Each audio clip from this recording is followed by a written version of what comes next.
Assalamualaikum warahmatullahi wabarakatuh. Kembali lagi di channel YouTube aku, Rosa Markona. Teman-teman bisa panggil aku Rosa karena namaku Diana Rosa. Oke, tidak perlu Markona.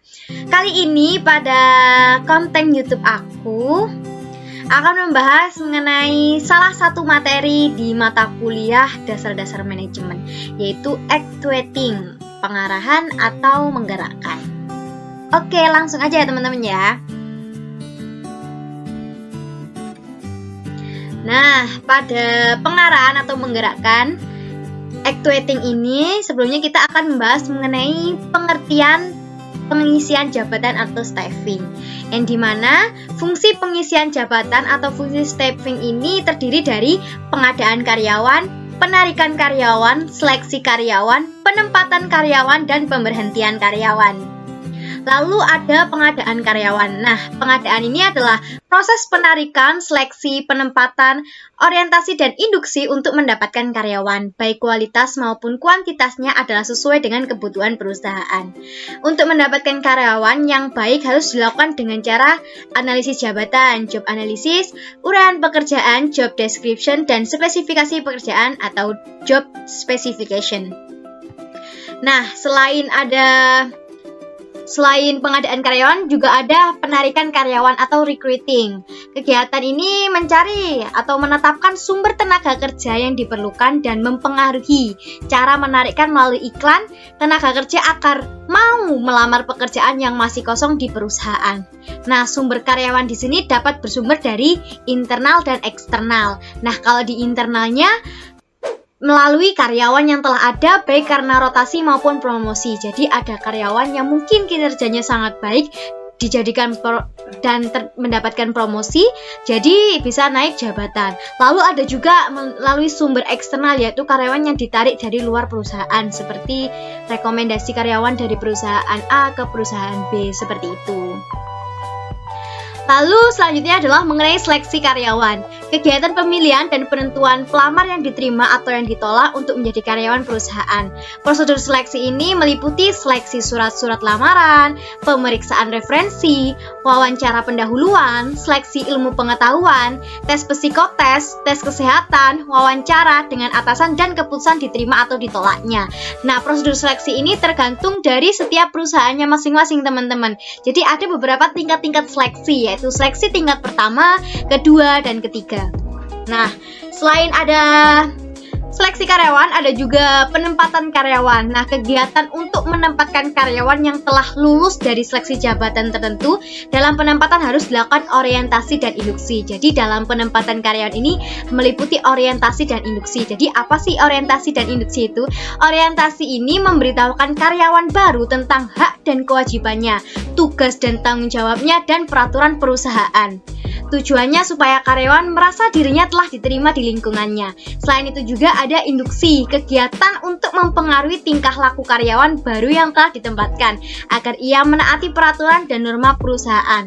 Nah, setelah penempatan karyawan melalui orientasi dan induksi, terdapat juga serta pelatihan. Jadi setelah penempatan karyawan, orientasi dan induksi itu adanya pelatihan nih. Pasti teman-teman pernah dengar kan, setelah dinyatakan lolos di suatu perusahaan kita ada pelatihan. Nah, pelatihan ini dilakukan untuk meningkatkan efisiensi dan efektivitas kerja karyawan. Oke, selanjutnya mengenai pemberhentian karyawan. Nah, pemberhentian ini adalah putusnya hubungan kerja seorang karyawan dengan suatu perusahaan. Nah, kenapa sih kok bisa sampai pemberhentian karyawan? Hal ini disebabkan oleh keinginan perusahaan. Biasanya dikatakan sebagai PHK. Nah, keinginan karyawan juga bisa kontrak kerja habis, peraturan perburuan, pensiun, atau meninggal dunia.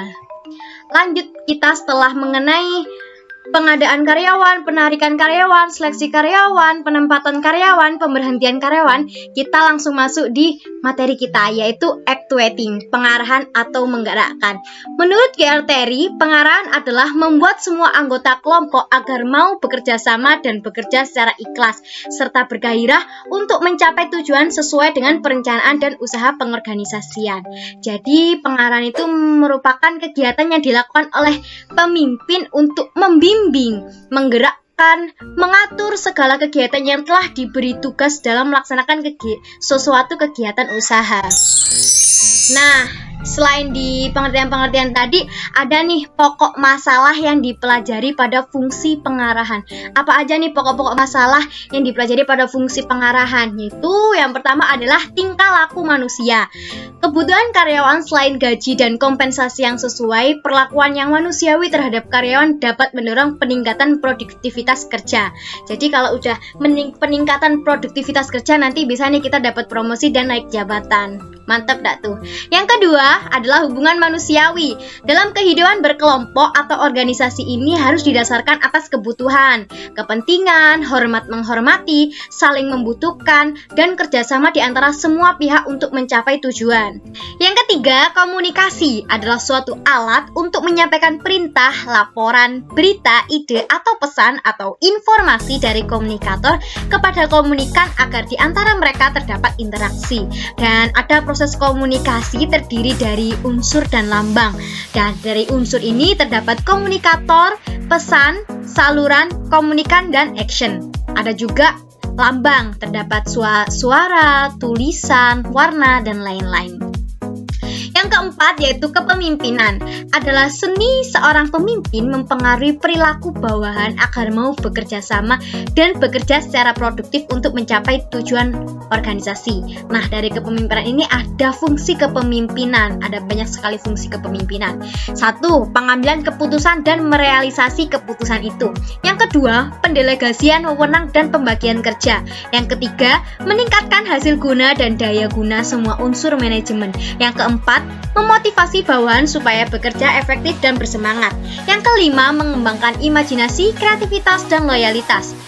Yang keenam, pemrakarsa penggiatan dan pengendalian rencana. Yang ketujuh, mengkoordinasi kegiatan bawahan. Yang kedelapan, penilaian prestasi, memberi penghargaan atau reward dan sanksi punishment kepada bawahan. Yang kesembilan, pengembangan bawahan melalui pendidikan maupun pelatihan.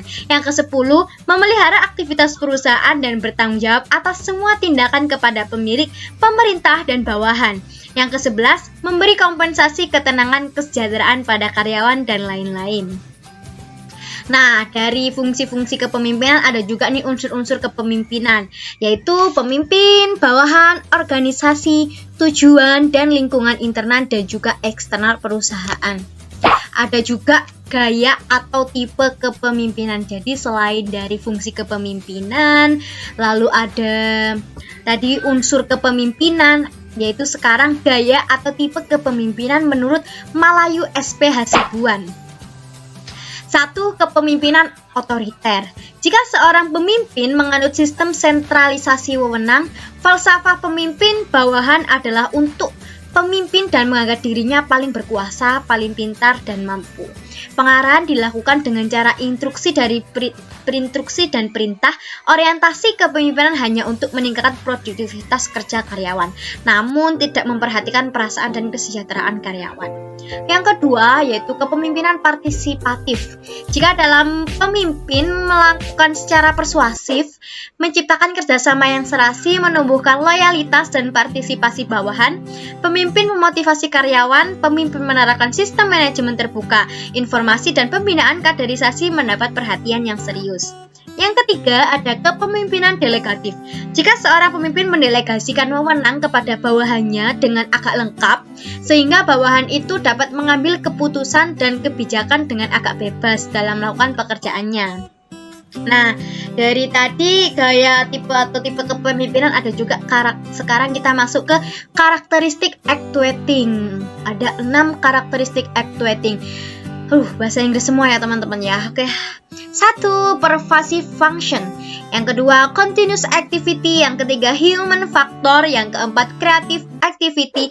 Yang kelima, executive function. Yang keenam, delegate function. Oke, dari keenam karakteristik actuating ini kita akan bahas satu persatu teman-teman.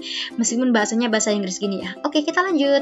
Yang ke-1, pervasive function. Maksudnya adalah pengarahan diterima pada berbagai level organisasi. Setiap manajer menyediakan petunjuk dan inspirasi kepada bawahannya. Selanjutnya ada continuous activity, maksudnya adalah pengarahan merupakan bentuk aktivitas yang berkelanjutan sepanjang masa hidup organisasi. Yang ketiga ada human factor, maksudnya adalah pengarahan senantiasa berhubungan dengan bawahan sehingga akan berkaitan dengan human factor. Human factor itu adalah perilaku manusia yang kompleks dan tidak dapat diprediksi. Yang keempat ada creative activity, maksudnya adalah adanya pengarahan akan membantu dan mempermudah dalam mengubah rencana dalam suatu tindakan nyata. Tanpa adanya fungsi pengarahan ini, seseorang dapat menjadi inaktif dan sumber fisik yang dimiliki akan menjadi tidak berarti. Yang kelima ada executive function, maksudnya adalah pengarahan dilakukan oleh semua manajer dan eksekutif pada semua level pada semua jenis organisasi, dan bawahan hanya menerima instruksi dari atasannya saja. Yang keenam ada delegate function, maksudnya adalah pengarahan merupakan satu fungsi manajemen yang langsung berhadapan dengan manusia. Atasan harus dapat mengetahui bahwa perilaku manusia merupakan suatu hal yang tidak dapat diprediksi dan alami, sehingga atasan harus dapat mengkondisikan perilaku seseorang ke arah tujuan yang diharapkan. Oke, setelah kita ke karakteristik actuating, kita akan masuk ke dalam tujuan pengarahan, yaitu directing. Ada apa aja sih tujuan dari pengarahan itu? Yang satu, alat motivasi. Dua, memprakarsai aksi. Yang ketiga, penggunaan sumber daya dengan efisien. Yang keempat, coping perubahan. Yang kelima, mengintegrasikan upaya. Yang keenam, menyediakan stabilitasi. Nah, dari tujuan pengarahan ini terdapat gimana sih caranya kita melakukan pengarahan?